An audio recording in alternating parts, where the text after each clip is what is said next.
राना साहब, ये मियाँ साहब की जो आज की तकरीर थी उसमें पंच लाइन जो थी वो ये थी कि अब कशकोल तोड़ना होगा, और कशकोल तोड़ने के लिए एक मंसूबे का तो उन्होंने ऐलान किया, वो जो फैसिलिटेशन काउंसिल बनाई है और उसमें 5-6 चीज़ें हैं शामिल हैं। लेकिन हमारा माजी का तजर्बा ये है कि हम जब भी बाहर से सरमायाकारी लाने की कोशिश करते हैं उसमें एक तो सुर्ख फीता बहुत बड़ी रुकावट बनता है, फिर हमारी लॉ एंड ऑर्डर सिचुएशन जो है वो रुकावट बनती है, फिर तीसरा जो हमारा तसलसल नहीं है पॉलिसीज़ का वो रुकावट बनता है। तो अब आप ये काउंसिल बनाने के बाद और ये सारा कशकोल तोड़ने का ऐलान करने के बाद आप तो इंतखाबात में जा रहे हैं, आपको यकीन है कि अब हम उस ट्रैक पर हैं कि पॉलिसियों का तसलसल भी रहेगा, ब्यूरोक्रेसी रुकावटें भी नहीं डालेगी, और वो जो पैसा बाहर से सरमायाकारी आएगी उसका आम आदमी को भी फ़ायदा पहुंचेगा, पहले की तरह ये अशराफिया के अल्लू में, ब्यूरोक्रेसी के अल्लू में खर्च नहीं हो जाएंगे? देखिए अरशाद साहब, मैं एक बात बताऊं कि आपकी जो कमेंट्स हैं मैं समझता हूँ 100% दुरुस्त हैं कि हमारे यहाँ मसला ये एक है जो आपने सुर्ख फीते की बात की, रेड टेपिज्म की, या एक हमारे ब्यूरोक्रेटिक जो चैनल है, इसमें मियां नवाज शरीफ साहब ने जब 90 में पहली दफा प्राइम मिनिस्टर बने हैं तो इकोनॉमिक रिफॉर्म्स लेके आए जिससे ये पाकिस्तान की मईशत खुली और मईशत को आगे बढ़ी। और मैं समझता हूँ कि वो सारे रिफॉर्म्स जो सारे हमारे प्लान होते हैं हुकूमतों के, वो रेड टेपिज्म के नजर हो जाते हैं। जब तक ये नहीं होगा उस पे मियां नवाज शरीफ साहब ने वन विंडो ऑपरेशन भी शुरू किया, ग्रीन चैनल भी एयरपोर्ट पे शुरू किए, तो बहुत सारे हमने मामला शुरू किए जैसे चीजें बेहतरी की नजर भी आई और बेहतर हुई भी। लेकिन अनफॉर्चुनेटली जो आप बात कर रहे हैं वो एक विशेष सर्कल वही खड़े आ जाते हैं, हमें वही उसमें आर्मी को भी इन्वॉल्व करना पड़ा, और फिर ये इन्वेस्टमेंट फैसिलिटेशन की जो बात आप काउंसिल की करते हैं उसकी भी कर ली कि फैसिलिटेशन किस चीज की फैसिलिटेट करेंगे जो फॉरेन इन्वेस्टमेंट आएगी। तो मैं समझता हूँ ये मैयस तो लिए जा रहे हैं, कोई बनाया जाता है कोई एक किस्म के अदारे या कोई एक प्लेटफॉर्म क्रिएट किया जाता है कि ये चीजें बेहतरी की तरफ जाएं, लोगों को एतमाद पैदा हो फॉरेन इन्वेस्टर को, जो सरमायाकारी आए। जब तक बैरूनी सरमायाकारी नहीं आएगी हम आगे नहीं बढ़ सकते, ये चीजें इसी तरह चलती रहेंगी। अब ग्लोबल जो विलेज एक बना हुआ है उसमें हम सारे एक दूसरे के साथ फंसे हुए हैं, वो सारे। दूसरी बात जो आपने बात की है नजर नहीं हो जाएंगे पैसे या अशराफिया के,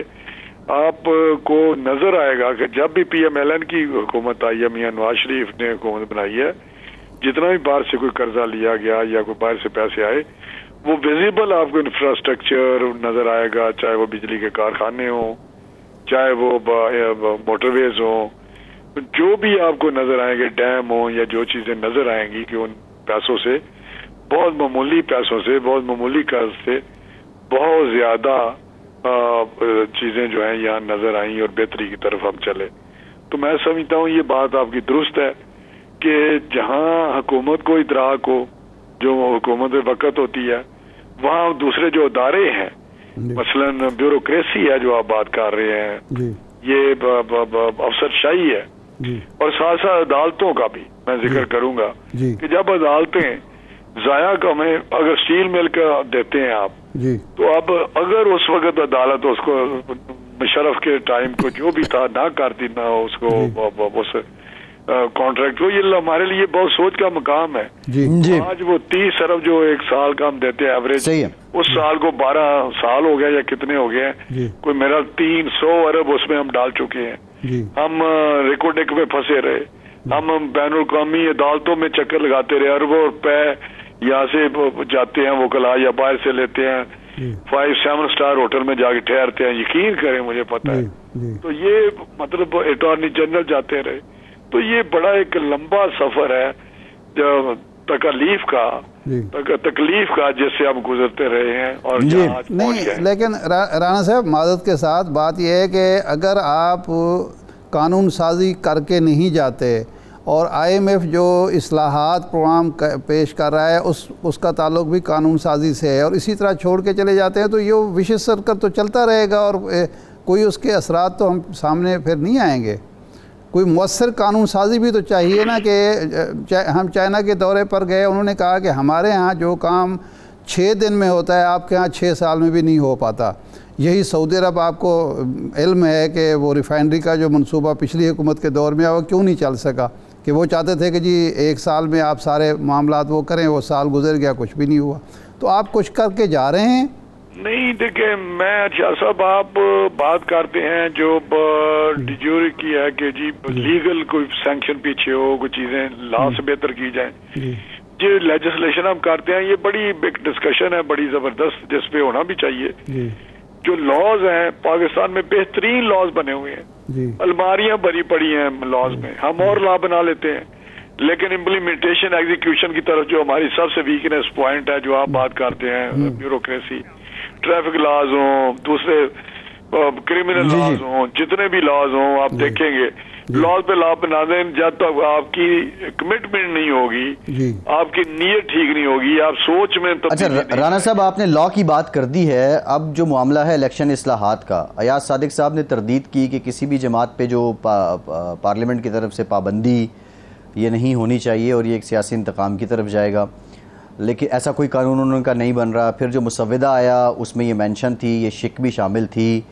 تو بنیادی طور پہ مقصد کیا ہے؟ ایک پہلے سے طریقہ موجود ہے کسی بھی سیاسی جماعت پہ پابندی لگانے کا، الٹیمیٹ اس کو پھر سپریم کورٹ نے ویٹ کرنا ہوتا ہے۔ اب اگر پارلیمنٹ بھی اس کو کرتی ہے تو یہ اگر تفریق آ جاتی ہے فیصلے میں، پارلیمنٹ کر دیتی ہے، سپریم کورٹ نہیں کرتی ہے، سپریم کورٹ کر دیتی ہے، پارلیمنٹ نہیں کرتی، اس کا آپ نہیں سمجھتے کہ یہ نیا بحران ہوگا، ایک نیا آئینی سیاسی بحران پیدا کرے گا؟ ضرورت کیوں پیش آ رہی ہے ایسے قوانین کی؟ دیکھیں، میں سمجھتا ہوں کہ قوانین ہونے چاہیے اور ان کو نیک نیتی سے اس کو امپلیمنٹ بھی کرنا چاہیے، لیکن ہم فری فار آل نہیں چھوڑ سکتے۔ میں پاکستان میں بابا آدم ہی نرالہ ہے، یا میڈیا بھی آزاد ہے، سوشل میڈیا بھی آزاد ہے، کریٹکس بھی ماشاءاللہ ہر چیز کو نیگیٹو سائڈ سے دیکھتے ہیں۔ دنیا میں دیکھیں جہاں بھی کوئی اس قسم کے واقعات ہوتے ہیں، چاہے فرانس ہو، چاہے UK ہو، یورپ ہو، امریکہ ہو، جہاں بھی، تو وہاں چیزیں آپ کو دنوں میں اس کا جو اس پہ امپلیمنٹیشن ہے یا ایگزیکیوشن ہے لاز کی یا فیصلوں کی، جو فیصلے ہو جاتے ہیں ان کیسز پہ دنوں میں ہو جاتے ہیں۔ اب فرانس میں ڈیمانسٹریشن ہوئی، پروٹیسٹ ہوئے، تین ہزار بندہ انہوں نے پکڑ لیا، اور جو ہوا وہ آپ کے سامنے ہے، سارے آپ مجھ سے بہتر جانتے ہیں۔ UK میں ہوا، US میں ہوا، تو سزائیں ہو گئیں، اسپیشل کورٹس بن گئیں، 24 گھنٹے بیٹھی۔ یہاں تو کوئی چیز ہی نہیں ہوتی، یہاں ٹریفک لاز نہیں آپ امپلیمنٹ کر سکتے۔ آپ کیا وجہ ہے، کدھر ویکنیس ہے ہماری، کہاں؟ اور میں سمجھتا ہوں کہ وہی ہے ہماری سوچ ہے۔ اچھا راج صاحب، ہماری سوچ اس طرح کی ہے، ہماری سارے معاملات اس طرح کے ہیں۔ رانا صاحب، جو 9 مئی کو واقعہ ہوا ہے، کیا وجہ ہے کہ ہم ابھی تک اس پہ کوئی پیش رفت نظر نہیں آتی؟ کہاں کمزوری ہے؟ لاز میں کمزوری ہے، ہمارے اداروں کی کمزوری ہے، حکومت کی کمزوری ہے، کدھر کمزوری ہے؟ بہت شکریہ، وفاقی وزیر ہمارے ساتھ موجود تھے۔ ایک بریک لیتے ہیں، اس کے بعد ہم